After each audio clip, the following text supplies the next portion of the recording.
안녕하십니까. 금융소비자연맹 박나은 팀장입니다.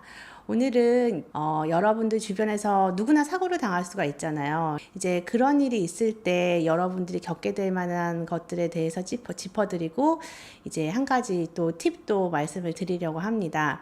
이제 재해 사고가 나게 되면은 보험사에서 이제 그 재해 사고의 결과로 인한 예를 들면 장애 등급 판정이라던가 이런 부분이 바로 결정나는 게 아니거든요. 여러분들이 이제 치료를 하다가 보면은 이제 더 이상 치료를 해도 이제 나아질 수가 없다라는 이제 완전 효율 장애 판정을 받는 데까지 시간이 굉장히 많이 걸립니다. 그래서 이제 보험사들은 처음에 이제 치료비를 다 주다가 이제 효율 장애 판정이 이제 받고 이제 어느 정도 기간이 경과를 하게 되면 이제 앞으로 이 상태가 계속 지속될 것 같으니 이제 앞으로 지급될 보험금에 대해서 이제 협상을 하게 됩니다.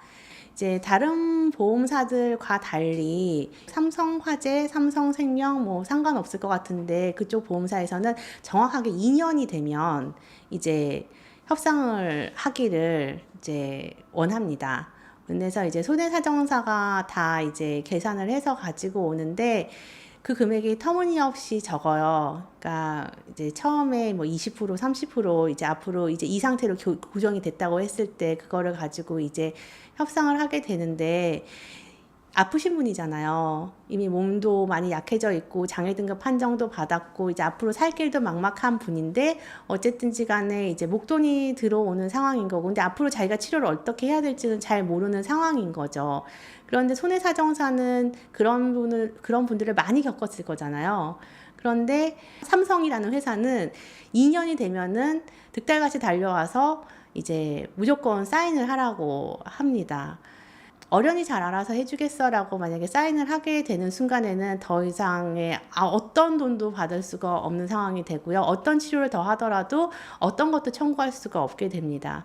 무조건 사인하시면은 안 되고요. 그리고 재해보상 전문가를 찾으셔가지고 다시 한번 상담을 받으셔야 해요. 그러니까 이게 그냥 좋은 게 좋은 거지라고 사인을 하셨다라는 이제 뭐 본인의 권리를 다 포기하게 되는 거고요. 앞으로 치료할 권리를, 치료할 돈을 포기하게 되는 거고요.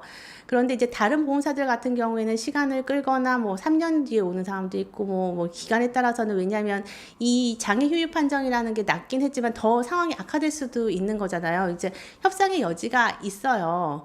그런데 이제 무조건 2년 뒤에 와가지고서는 서류를 들이미는 회사가 있다라는 거를 말씀을 드리고 싶고 그렇게 됐을 경우에는 진짜 이제 제대로 치료도 받지 못하고 이제 앞으로 어떻게 될지에 대해서 본인의 생각도 없는데 그냥 사인하게 되는 경우가 있거든요. 그래서 이제 우선은 첫 번째 팁은 사인하지 마시라는 거 말씀드리고 싶고요. 두 번째 팁은 뭐냐면 그냥 금융소비자연맹에 전화를 하세요. 해서 이제 이러이런 케이스인데 어떻게 하면 좋겠느냐고 하면 저희 쪽에서 보상만 거의 한 2, 30년 하신 분이 계시거든요. 그렇기 때문에 그분이 아마 이제 알려드릴 거예요. 아무리 그쪽에서 위협하고 협박하고 어르고 달래고 해도 사인 안 하면 그만이거든요. 끝까지 사인 안 하고 몇 년 지나도 상관이 없어요. 아쉬운 거는 보험회사지 여러분들이 아닙니다. 여러분들은 다쳤잖아요. 보험을 들었고 보험금을 받는 건데 그걸 갖다 그렇게 일찍 그냥 결정을 낼 이유는 하나도 없는 거예요. 그렇지만 굉장히 좀 압박을 받습니다. 그러니까 그런 걸로 저희 쪽에 전화를 하시는 분들은 굉장히 몸과 마음이 약해져 있으신 분들이 많아요. 그랬을 때 제가 이제 재해보상 전문가 분이 이제 상담하는 걸 보면은 절대로 사인하지 말라고 하고 이제 치료 받을 수 있는 거 다 받고 정말 이제 더 이상 치료를 앞으로 뭐 받을 게 없겠다라고 했을 경우에만 이제 사인을 하면 되는데 정말 말도 안 되는 수치 많이 잡습니다. 보험회사에서.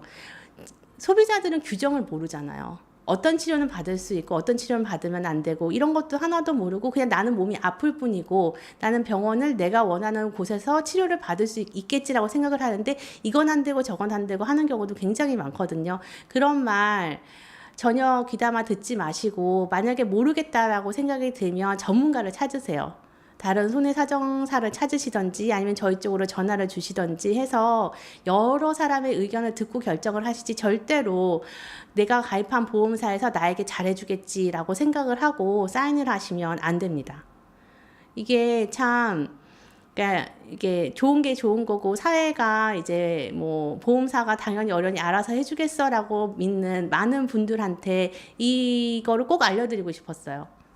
그러니까 보험사는 여러분들 편이 아니에요. 보험사는 보험금을 적게 주면 적게 줄수록 좋은 거예요. 그게 다 수익이 되는 거거든요. 그렇기 때문에 그러니까 그쪽의 의견을 수용하지 않겠다라는 굳은 마음을 가지시고 특히 이제 재해보상 관련돼 가지고 이제 보험금 협상을 하게 될 때는 절대로 그쪽 얘기를 단 1도 믿으시지 마시고 이제 외부 전문가를 찾으셔 가지고 협상에 임하시기를 간곡히 부탁드립니다. 네, 이것으로 오늘 방송을 마치겠습니다. 감사합니다.